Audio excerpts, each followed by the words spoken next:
الحمدللہ آج 14 اکتوبر 2017 کو ہفتے کے دن قرآن کلاس نمبر 270 میں ہم انشاءاللہ تعالی سورہ لقمان کور کرنے جا رہے ہیں۔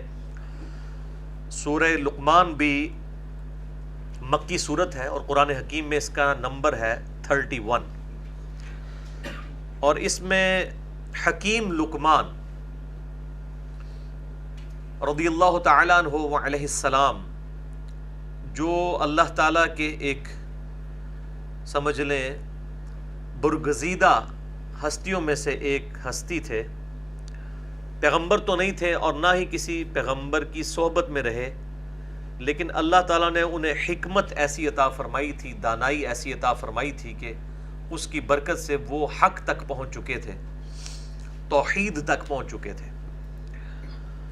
کیونکہ اگر وہ کسی پیغمبر پر ایمان لائے ہوئے ہوتے تو جب وہ اپنے بیٹے کو اسی صورت میں ان کی نصیحتیں نقل ہوئی ہیں کرتے تو پیغمبر کی پیروی کا حکم ضرور دیتے، یا پھر اپنی پیروی کا حکم دیتے اگر وہ خود پیغمبر ہوتے۔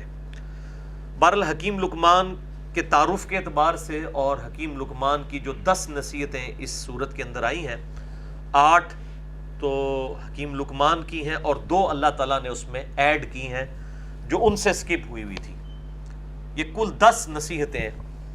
ان کے اوپر الگ سے اسی رمضان المبارک میں جو پچھلے سال گزرا 1438 ہجری میں ہم نے ایک ڈیٹیل لیکچر 1 گھنٹے کا ریکارڈ کیا تھا، حکیم لقمان کی 10 نصیحتیں، مسئلہ نمبر 176 کے عنوان سے ہماری ویب سائٹ اہلسنتپاک.com پہ اپلوڈڈ ہے۔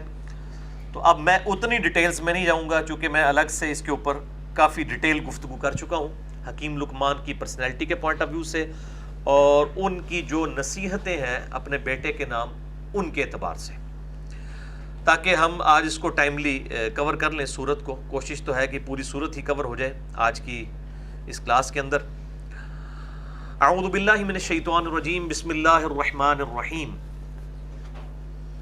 الف لام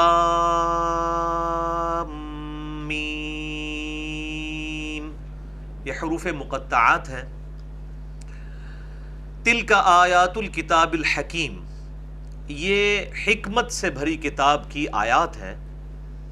اس الکتاب سے مراد قرآن حکیم بھی ہو سکتا ہے اور لوح محفوظ بھی جس سے یہ قرآن پاک نازل ہوا، بل ہوا قرآن مجید فی لوح محفوظ، ہدی و رحمۃ للمحسنین، یہ ہدایت ہے اور سراپا رحمت ہے نیکوکاروں کے لیے، جو واقعی نیک بننا چاہیں ان کے لیے قرآن حکیم میں ہدایت بھی ہے اور رحمت بھی موجود ہے۔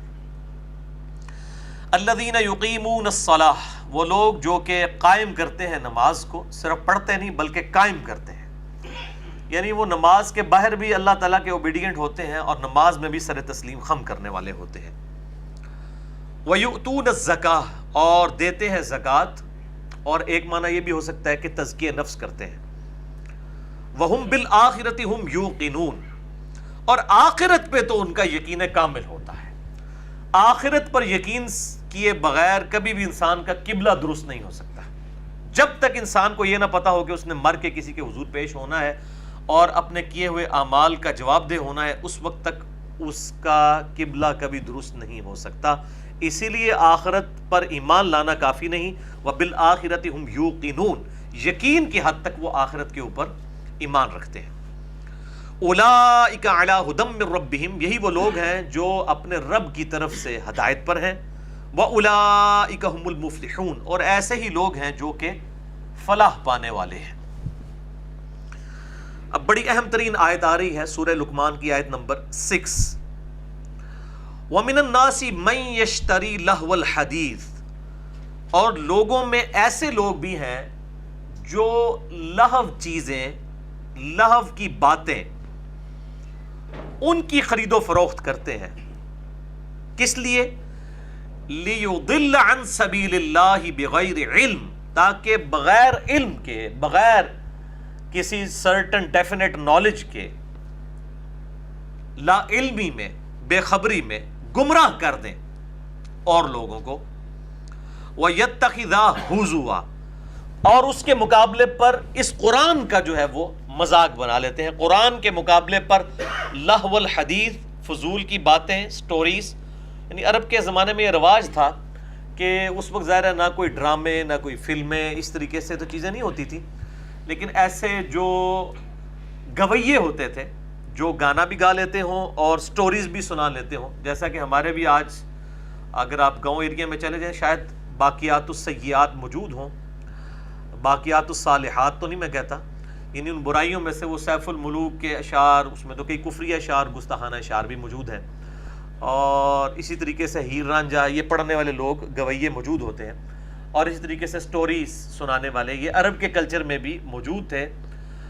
اور چونکہ نبی صلی اللہ علیہ وآلہ وسلم پر یہ مبارک جو کتاب نازل ہوئی یہ لوگوں پر اثر چھوڑ رہی تھی، تو کافروں نے اس کو کاؤنٹر کرنے کے لیے ایک ذریعہ یہ بھی نکالا کہ اس کے مقابلے پر چونکہ قرآن حکیم میں بھی انبیاء کرام علیہ السلام کے سبق آموز واقعات موجود ہیں اور کئی ایک واقعات ہیں، تو لوگوں کو اٹریکٹ کرنے کے لیے قرآن کے مقابلے پر انہوں نے اس قسم کے جو قصہ گو تھے ان کو ہائر کرنا شروع کیا، جو کہ اس طرح کے فضول سٹوریاں سنانے والے، باتیں کرنے والے، تاکہ قرآن حکیم سے لوگ ہٹ کر اس کو سنیں، اور پھر اسی کی پلی لیتے ہوئے وہ کہا کرتے تھے کہ یہ قالوا اساطیر الاولین، یہ قرآن حکیم بھی تو اگلے لوگوں کی سٹوریاں ہی ہیں نا، تو اگر مقصد باتیں سننا ہے، گفتگو سننا ہے، سٹوریاں سننا ہے، تو وہ تو ہمارے قصہ گو بھی سنا لیتے ہیں.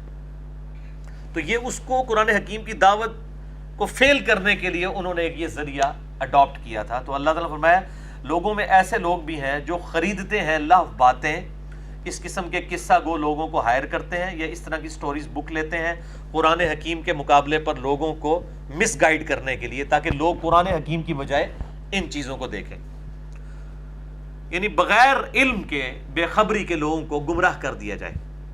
وَيَتَّخِذَهَا ہُزُوًا، اور اس قرآن حکیم کو اس کے مقابلے پر مذاق بنا لیا جائے کہ یار وہ بھی ایک سٹوری بک ہے، سٹوری تو یہ بھی سنا لیتے ہیں. اولئک لہم عذاب مہین، ایسے لوگوں کے لیے پھر ذلیل و خوار کر دینے والا عذاب ہے اللہ تعالیٰ کے حضور. وَلِعَوْذُ بِاللَّهِ تعالیٰ. ظاہر ہے قرآن کے مقابلے پہ جو کھڑا ہوگا اس کے لیے پھر صرف عذاب کے الفاظ کافی نہیں ہوں گے، ذلیل و خوار کر دینے والا عذاب. اللہم اجرنا من النار، اللہم اجرنا من النار، اللہم اجرنا من النار. اللہم من احییتہ منا فاحیہ علی الاسلام ومن توفیتہ منا فتوفہ علی الایمان. اللہم ثبتنا علی القرآن، اللہم ثبتنا علی الایمان، اللہم ثبتنا علی الاسلام. آمین ثم آمین.